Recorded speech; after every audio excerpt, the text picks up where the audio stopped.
So much, Professor Namikos.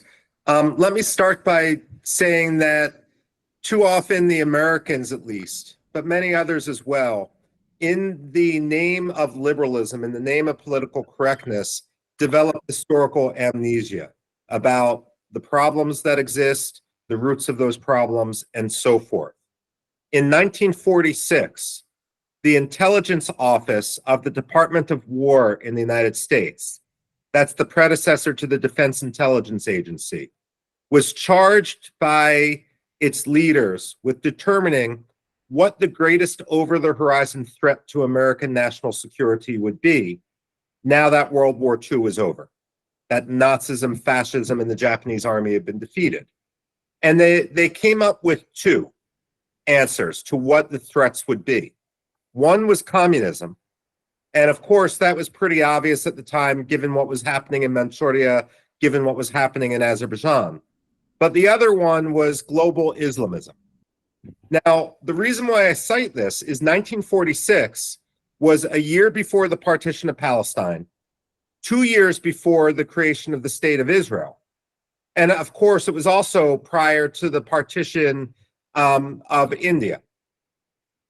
So what evidence was the intelligence office of the Department of War citing?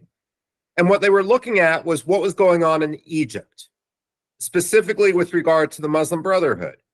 At its core, the Muslim Brotherhood is a reactionary movement trying to explain why, if Islam is the perfect religion, if Muhammad is the seal of the prophets, there seems to be such a great power differential between Islam and, in this case, the West. And those who became the Muslim Brotherhood in one shape or form or the other, those who followed Hassan Banna and then much more violently Said Qutb, argued that the key to restoring the power was excising any foreign influence, any non-Muslim influence. And so Muslim Brotherhood activists went around assassinating ministers in Egypt, trying to assassinate the prime minister, and so forth. Today, to bring us to the problem set I've been asked to discuss, the issue is wishful thinking, that we want to adjust our policies, to calibrate our policies to what we wish the situation would be, rather than to acknowledge what the situation is actually. And nowhere does this come into play more than with regard to Turkey. There should be no illusions about what Turkey is and where it has gone under Recep Tayyip Erdogan. Recep Tayyip Erdogan, of course, grew up in Gezi. He was, basically abused as a boy by his father. He felt that he was aggrieved by the secular hierarchy, especially when he didn't get into his college of choice and so forth. And he joined the Islamist parties, and he used those as a mechanism to move forward. He wasn't just doing it out of convenience, he was doing it out of ideological conformity. And in his earlier years, he said exactly what he meant. Democracy is like a streetcar, he said. You ride it as far as you need, and then you step off. He described himself when mayor of Istanbul as the servant of the Sharia. So why should it surprise right now that he describes the Turkish army, which Turkish diplomats say is an integral part of NATO, as the army of Muhammad? Why should we be surprised when he talks about the current dispute, the current crisis in the Middle East as a crisis between the crescent and the cross, where he will be the flag bearer of the crescent? And we've seen this in terms of everything he has done in Turkey in order to gain control. At first, it was underneath the radar. He took over while we were still talking about how he represented, we being the United States, we being many in the West, we're talking about how he represented a plausible blend between democracy and Islamism. He was taking over the financial body that governs banks and deposits called the TMSF. It's equivalent in the United States to the Federal Deposit Insurance Corporation, which he then used to leverage to audit opponents' businesses, to slap them with tax penalties, and so forth. Then he changed the mandatory retirement age of civil servants, which allowed him to replace 4,000 out of 9,000 judges, all underneath the radar. That was before he took advantage of European naivete and Europe's anti-military, if you will, posturing to extricate the military from its constitutional role inside Turkey without ever creating an alternate check and balance. If you want to understand what's going on, we can always focus on external grievances. But what I look at is a figure from Turkey's own interior ministry, which found that since Recep Tayyip Erdogan took power in Turkey, the murder rate of women has increased 1,400%. Again, I repeat that, 1,400%. And the reason for that isn't because more people are reporting it now, as some apologists have suggested, but rather because people feel that they can act with impunity, especially with regard to honor crimes and so forth. Now, stepping back from Turkey for a moment, let's talk about Iran, because I was asked to talk about Turkey and Iran. Intellectually, there are many similarities between Turkey today and the Islamic Republic of Iran. Of course, we can talk about the obvious. Turkey is Sunni, Iran is Shia, and so forth, but it actually does go deeper than that. When we look at Iran, intellectually, there are two things going on. First of all, it's not just Shiism, and it's not just one specific train of thought within Shiism. It's not just this concept which Khomeini didn't create, but he revived, called Vilayat-e-Faqih. Rather, it is the fusion of the leftist thought with the Islamist thought. So we can go back to the 1960s and look at intellectuals in Iran like Jalal Ali Ahmed, who wrote his famous book, Garbzadagi, West Toxification, in which he basically argued that the key to restoring Iranian greatness was to extricate all the Western influence, to stop trying to tilt to the West. How does this sound familiar? It's basically an Iranian revision of what Hassan Banna, of what Said Qutb had been preaching and writing.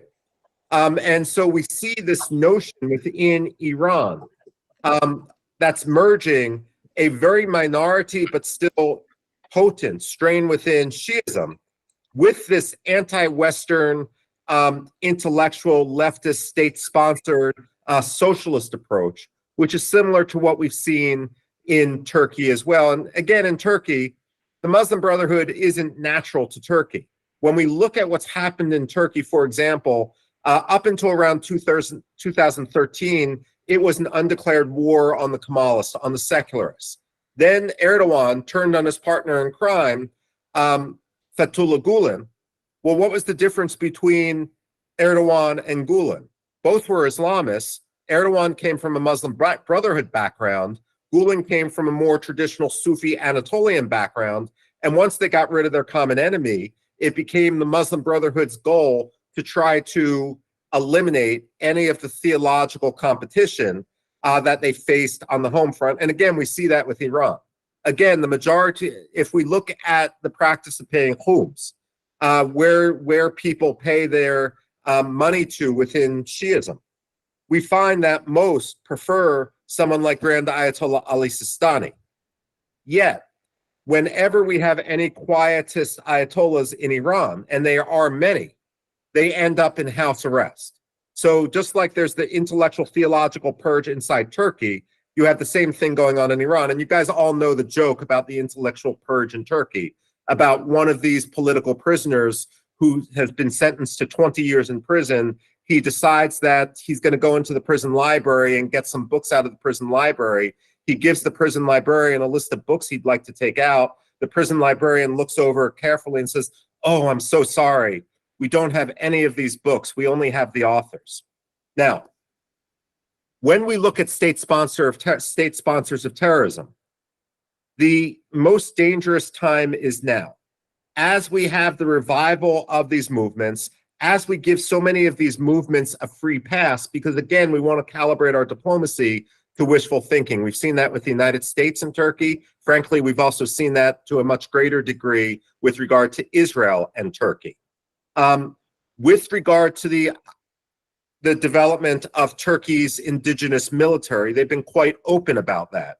The Bayraktar drone is only the tip of the iceberg, run by, of course, Erdogan's son-in-law. But we also have increasingly Turkish jet fighters, Turkish ships, and so forth.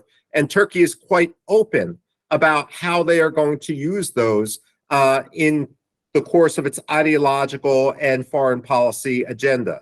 I spend a lot of time in Somaliland in the Horn of Africa, and I find it ironic that Bayraktars were shipped into Mogadishu against the weapons embargo, and the explanation was they were for agricultural surveillance. It didn't take long until they were being used in conjunction with the agenda of Al-Shabaab, which is an Al-Qaeda affiliate. We have the same thing quite openly now with the October 18th sunsetting of one of the Joint Comprehensive Plan of Action lifting of one of those sanctions. And so the Iranians, Hossein Salami and others within the Islamic Revolutionary Guard, are openly talking about how they can ship weaponry. So let's conclude by talking about South Asia. Now, Iran is no stranger to South Asia. Back in the 1980s, when they formed Hezbollah in Lebanon, they also tried to mobilize the 20% of the Pakistani population, which was Shia. They failed, like I would argue, because while the Shia in Lebanon were of a much more feudal background or feudal status in society, within Pakistan, the Shia were the traditional landowners, they were the elite, and so one size didn't fit all. I mean, Muhammad Ali Jinnah actually came from a Shia background before he sort of switched his sectarian preference and so forth. At any rate, Iran has also waged attacks on India, but they've basically used India as a template to wage attacks against Israel. They haven't tried to infiltrate India in a much more negative way. I mean, many Iranians, including my dear friends in Iran, from when I used to do my doctoral research, would go to JNU or to other universities in India, would work in the archives in India simply because it was easier to get a visa than to the West. Ayatollah Khomeini's grandfather, of course, came from India. So you have cultural links, you have language links, and so forth back in the 19th century and before. But Iran certainly is interested in India. It's become much more interested in Pakistan. The danger really, however, is now Turkey. Turkey has this development of a Turkish-Pakistani nexus, something which the Usenis Foundation head Abhinav Panda has written a great deal about, is real. The likelihood, while we focus on the rhetoric that Erdogan may have with regard to Israelis, with regard to Jews, he can be just as potent when it comes to Kashmir.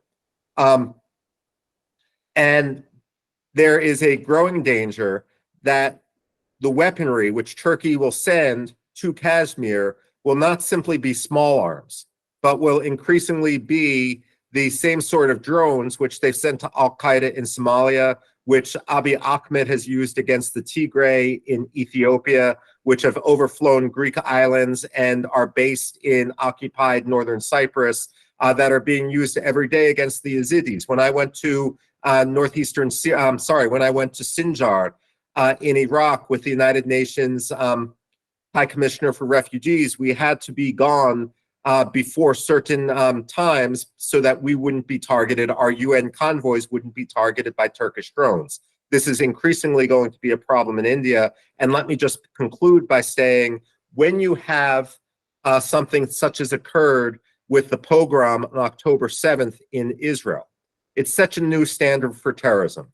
As I've written in India's first post, after 9/11, which set a new standard for terrorism back 20 some odd years ago, you had in 2005 an attempt to bring down 12 airlines simultaneously in the Pacific. Terrorists want attention. They want that new standard. There's a 100-kilometer border between Israel and Gaza. There's close to a 3,000-kilometer border between India and Pakistan. And I'm worried that these Pakistani terrorists, which come from the same intellectual, if you will, basis now that so many in Hamas do, I mean, we can talk about Tablighat al-Jamaat, but basically this Muslim Brotherhood outlook is being imposed by Turkey, by other factors, that there will be attempts in South Asia, specifically in Indian Kashmir or Punjab, in order to replicate what Hamas has done, and again, to try to seize the flag, seize the attention as we move forward. But with that, let me turn the floor back over.